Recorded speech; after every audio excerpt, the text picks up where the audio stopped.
नमस्ते स्टूडेंट, स्वागत है आपका हमारे चैनल में। तो आज हम पढ़ेंगे क्लास 9 की मैथ्स, जिसका चैप्टर नंबर 2 है, जिसका नाम है बहुपद। इसके हम इस वीडियो में बेसिक वीडियो कवर करेंगे, यानी कि जो भी इस चैप्टर का सारा बेसिक है वो यहीं पर हम इस वीडियो में कवर करने वाले हैं। तो चलिए शुरू करते हैं। लेकिन शुरू करने से पहले अगर आप हमारे चैनल पर नए हो तो नीचे लाल कलर का सब्सक्राइब बटन है, उसको प्रेस कर देना। उसके जस्ट पास बेल आइकन भी है, उसको प्रेस कर देना, ताकि फ्यूचर में जो भी अपडेट्स आने वाले हैं उसकी नोटिफिकेशन आपको बराबर मिल सके। तो चलिए शुरू करते हैं। तो हम पढ़ रहे हैं बहुपद। ठीक है, चैप्टर का नाम क्या है हमारे? बहुपद। तो बहुपद कैसे बनता है पहले हम वो जानते हैं। तो देखिए, दो राशियां होती है, एक तो होती है चर, दूसरी राशि होती है अचर। ठीक है, चर राशि वो राशि होती है जिनका मान बदलता है, यानी कि नियत नहीं रहता, नियत नहीं रहता। और अचर राशि वो होती है जिसका मान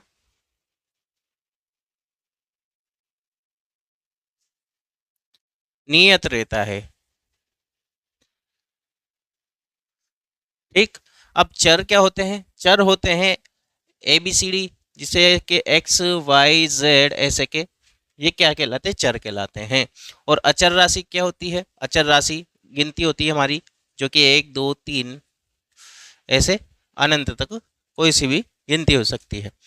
तो देखिए, अब ये दोनों चर और अचर राशि मिलकर के क्या, चर और अचर, ये दोनों राशि मिलकर के इनमें क्या होती है? संक्रिया लगाई जाती है। और संक्रियाएं कौन कौन सी? या तो प्लस होगा, माइनस होगा, गुणा होगा या भाग होगा। ये संक्रिया लगा करके क्या बनाता है? ये बीजीय व्यंजक बनाते हैं। और फिर ये बीजीय व्यंजक से क्या बनता है? बहुपद बनता है। लेकिन कब बनता है? तो ये देखिए, जब बीजीय व्यंजक बीजीय व्यंजक में x की घात धनात्मक पूर्ण संख्या हो तो वह बहुपद कहलाता है। बहुपद कहलाता है। तो ये डेफिनेशन किसकी है? ये है बहुपद की। तो हमें पता होना चाहिए कि बहुपद किसे कहते हैं। तो बहुपद किसे कहते हैं? जब किसी बीजक व्यंजक में, जो बीजीय व्यंजक है उसमें जो हमारा x है उसकी घात क्या हो? धनात्मक पूर्ण संख्या हो, तो वो बीजीय व्यंजक क्या कहलाएगा? बहुपद कहलाएगा। अब हम पढ़ेंगे बहुपद के प्रकार के बारे में। तो देखिए, जो बहुपद है, बहुपद, इसके क्या पढ़ेंगे हम? प्रकार पढ़ेंगे। बहुपद के प्रकार।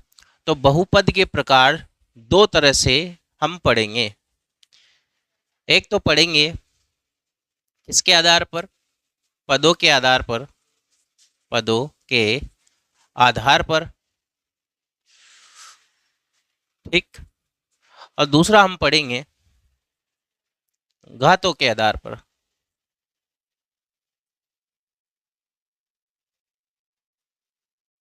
ठीक। तो देखिए, पदों के आधार पर देखो, सबसे पहला जो बहुपद होता है वो होता है एक पदी। एक पदी। एक पदी क्या होता है? जिसमें जिसमें अधिकतम पद कितने हो? अधिकतम पद एक हो, तो वो क्या कहलाता है? वो वाला बहुपद कहलाता है एक पदी। जैसे कि 4x, जैसे कि 9, जैसे कि 5x, ठीक है, या 5y। तो ये क्या कहलाएंगे? एक पदी के उदाहरण कहलाएंगे। दूसरा है इसमें दो पदी या द्विपदी। द्विपदी। अब द्विपदी बहुपद कौन सा होता है? जिसमें अधिकतम पदों की संख्या कितनी हो? दो हो। तो लिखेंगे हम, जिसमें अधिकतम पदों की संख्या कितनी हो? दो हो, तो क्या कहलाएगा, द्विपदी कहलाएगा। जैसे कि 2x + 9, 5y + 6, 6x + 8, तो ये क्या है, द्विपदी के उदाहरण। और तीसरा जो आएगा हमारा इसमें वो है त्रिपदी। त्रिपदी, अब त्रिपदी नाम से ही पता है, जिसमें अधिक पदों की संख्या अधिकतम कितनी हो, अधिकतम कितनी हो संख्या पदों की, 3 हो। तो क्या करेंगे, लिखेंगे उसके उदाहरण, जो कि है 4x² + 6x + 3। तो ये क्या हो जाएगा, त्रिपदी का एक उदाहरण हो जाएगा। जैसे कि 9x³ + 4x + 2, तो ये भी क्या हो जाएगा, हमारा त्रिपदी हो जाएगा। यहाँ पर घात से कोई लेना देना नहीं है, घात कितनी भी हो सकती है, लेकिन पद कितने होने चाहिए, उसमें 3 होने चाहिए, तो क्या हो जाएगा, त्रिपदी। अब यहाँ पर घातों के आधार पर हम बहुपद के प्रकार पढ़ेंगे। तो देखिए, सबसे पहला आता है रैखिक बहुपद। क्या आता है, रैखिक, रैखिक बहुपद, बहुपद, ठीक है। और रैखिक बहुपद क्या हो, जिसमें अधिकतम घात कितनी हो, अधिकतम घात 1 हो, तो वो क्या कहलाएगा, रैखिक बहुपद कहलाएगा, ठीक है। जैसे कि 4x, अब यहाँ पर x की घात अधिकतम कितनी है, 1 है। जैसे कि 4y या 5y, ठीक है, तो ये भी क्या हो जाएगा, रैखिक बहुपद हो जाएगा। सेकंड आता है हमारा, जो कि होता है द्विघात बहुपद। द्विघात बहुपद, अब द्विघात बहुपद जिसमें अधिकतम जो घात हो, बहुपद की अधिकतम घात कितनी हो, 2 हो, तो कैसा हो जाएगा, वह द्विघात बहुपद हो जाएगा। जैसे कि 5x² + 6, तो यहाँ पर अधिकतम घात कितनी है, 2 है। जैसे कि 9x² + 6x + 2, तो ये क्या हो जाएगा, यहाँ पर अधिकतम घात कितनी है, यहाँ पर x की 2 है, तो ये क्या हो जाएगा, द्विघात बहुपद। और तीसरा होता है, जो कि होता है त्रिघात, त्रिघात या त्रिघाती बहुपद। इसमें क्या होता है, अधिकतम घात कितनी होती है, 3 होती है। अधिकतम घात जो कि होगी वो 3 होगी। जैसे कि 4x³ + 6x + 9, ठीक है, या फिर यहाँ पर 5x³। अब 5x³ भी क्या है, त्रिघात बहुपद है। क्यों, क्योंकि यहाँ पर अधिकतम घात कितनी, 1 है, ये 3 है, सॉरी।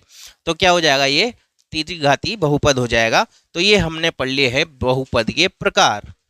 अब हम जानेंगे घात और गुणांक में अंतर, ठीक है। घात क्या होती है और गुणांक क्या होते हैं। तो देखिए, हमने जैसे कि मान लिया एक बहुपद है, जो कि है 4x² + 9x + 6, ठीक। अब यहाँ पर हम पढ़ रहे हैं एक तो घात के बारे में, और एक पढ़ रहे हैं हम गुणांक के बारे में, ठीक। तो यहाँ पर देखो, घात क्या होती है, जो कि होती है बहुपद की घात, बहुपद की घात, ठीक है। तो बहुपद की घात यानी कि जो बहुपद में अधिकतम घात है, अधिकतम घात यहाँ पर कितनी है, 2 है, तो बहुपद की घात कितनी हो जाएगी, 2 हो जाएगी।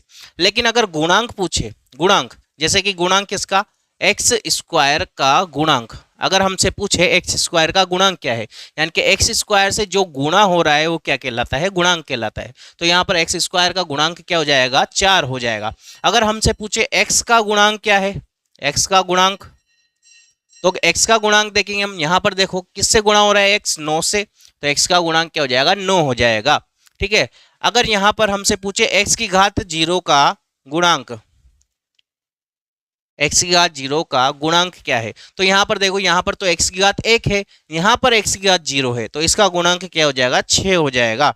इसी तरह से अगर आपसे यहाँ पर दूसरा बहुपद ले लेते हैं हम, 5x की घात 6 + 9x की घात 9 + 13x² + 2, ये हमने बहुपद ले लिया। अब यहाँ पर पूछे कि बहुपद की घात कितनी है, बहुपद की घात अगर हमें बतानी हो तो हम क्या करते हैं, यहाँ पर देखो सबसे अधिकतम घात कौन सी है, 9 है, तो बहुपद की घात कितनी है, 9। लेकिन अगर हमसे पूछे कि x की घात 6 का गुणांक, 6 का गुणांक, तो देखो यहाँ पर x की घात 6 का गुणांक कितना है, 5, तो हमारा उत्तर क्या हो जाएगा, 5 हो जाएगा। जैसे कि यहाँ पर हमसे पूछे x की घात 9 का गुणांक हमें बताना है, x की घात 9 का गुणांक। तो यहाँ पर x की घात 9 का गुणांक कितना है, 9 है। यहाँ पर अगर हमसे पूछे एक्स स्क्वायर का गुणांक, हमसे पूछे एक्स स्क्वायर का गुणांक, तो एक्स स्क्वायर का गुणांक देखो कितना आएगा, 13 आ जाएगा। और अगर हमसे पूछे कि एक्स की घात 0 का गुणांक क्या है, तो एक्स की घात 0 का गुणांक देखो यहाँ पर कितना है, 2 है। तो आंसर कितना जाएगा यहाँ पर 2, क्योंकि अगर कुछ भी नहीं लग रहा तो यहाँ पर एक्स की घात 0 है। ठीक है, तो ये हो गए हमने घात और गुणांक के बारे में जो अंतर था और क्या होते हैं ये हमने समझ लिया है। अब हम जानेंगे जो इस अध्याय में हम जो सरसमीकाओं का यूज करेंगे, तो वो सारी सरसमीका अब हम यहाँ पर सीखेंगे। तो देखिए, सबसे पहली सरसमीका होती है x प्लस वाई का होल स्क्वायर। तो क्या होता है, ये होता है x का स्क्वायर प्लस वाई का स्क्वायर प्लस 2xy होता है। अब यहाँ पर दूसरी आती है हमारे पास, वो है x माइनस वाई का होल स्क्वायर। तो ये तो है x का स्क्वायर प्लस वाई का स्क्वायर माइनस 2xy। ठीक, अगली जो आती है वो होती है x square minus y square. तो ये होता है x प्लस वाई और x माइनस वाई। ठीक, अगली जो सर्वसमीका आती है वो आती है x प्लस a और x प्लस b। तो ये होता है x का square plus a plus b into x plus a b होती है। अगली जो सरसमीका हमारे पास आती है वो आती है x plus y plus z का होल स्क्वायर। तो ये होता है x का स्क्वायर प्लस y का स्क्वायर प्लस z का square plus 2xy plus 2yz plus 2zx सरसमीका ये होती है।